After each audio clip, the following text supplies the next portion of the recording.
Welcome to Naked Pixels.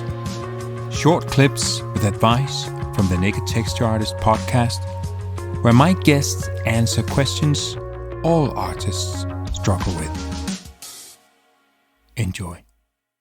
You've almost been 10 years in the industry, or thereabouts, coming up on a decade now, or something like that, or? I started in film in 2011, and I had some CG work professionally. Well, you can say the first work I've done, 2010. So Oh, wow. 2021, with 10 years. Do you remember what it was like to break in?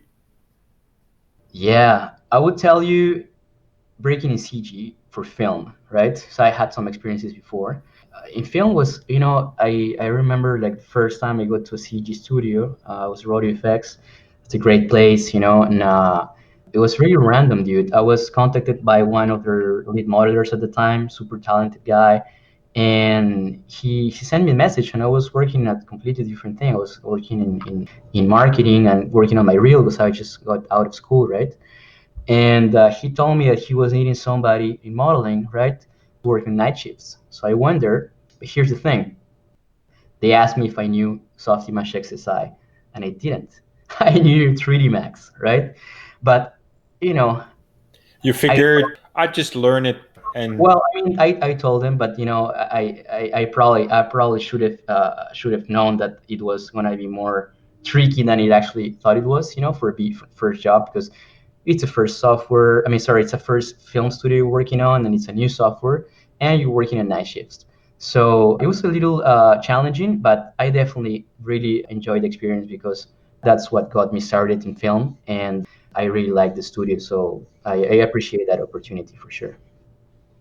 So, if you go back to that time, is there anything you would like to tell young Manuel, sort of like some advice to make that passage smoother? I would say you. I mean, it's hard to speak for everybody, but I would say one thing you can definitely do is put yourself out there. Like go to forums. I mean, at that time, I remember CG Society was, I mean, it still is a CG website, and I was putting images there. I was asking questions on the forums, and people started noticing you as well, right? Some of the CG people were in the forums at that time, and I think it's good for people to put their work out. I know that now people are using ArtStation, and that's a really good thing to have if you're a CG artist starting out, because if you want to get a job, you need to stand out from other people, and a good way to do that is put yourself out there, put your work out there for critic. So yeah, I would say that. Okay, so more exposure, more visibility, Yeah, hustle harder that way. yeah, definitely.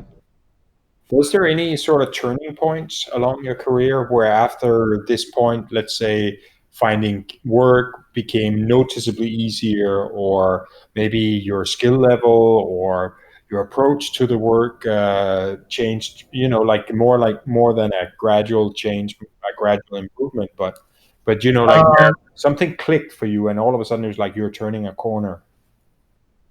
Yeah, I mean, I don't think there's something in particular that I say, oh, now I just know something that is so important that I can recall. I would say that it's just a continuously be improving.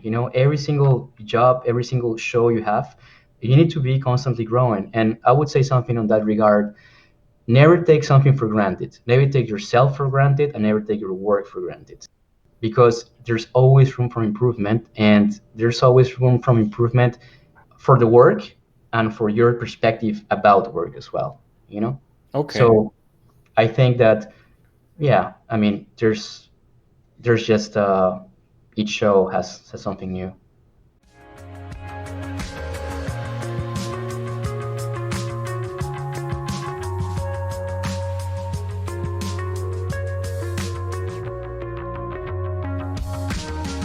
Thanks for spending a little bit of your day with us.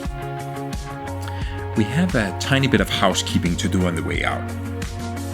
If this episode has been helpful to you, why not share the podcast with your colleagues and friends?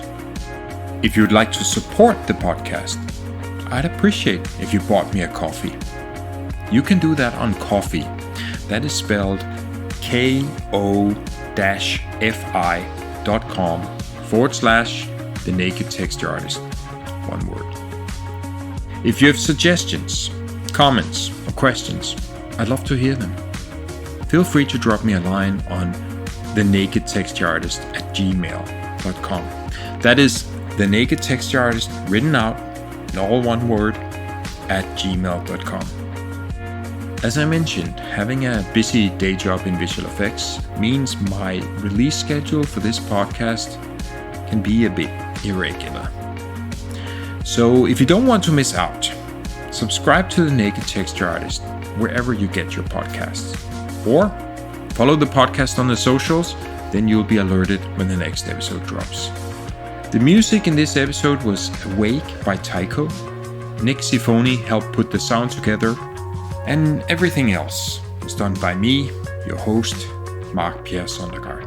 Speak to you soon.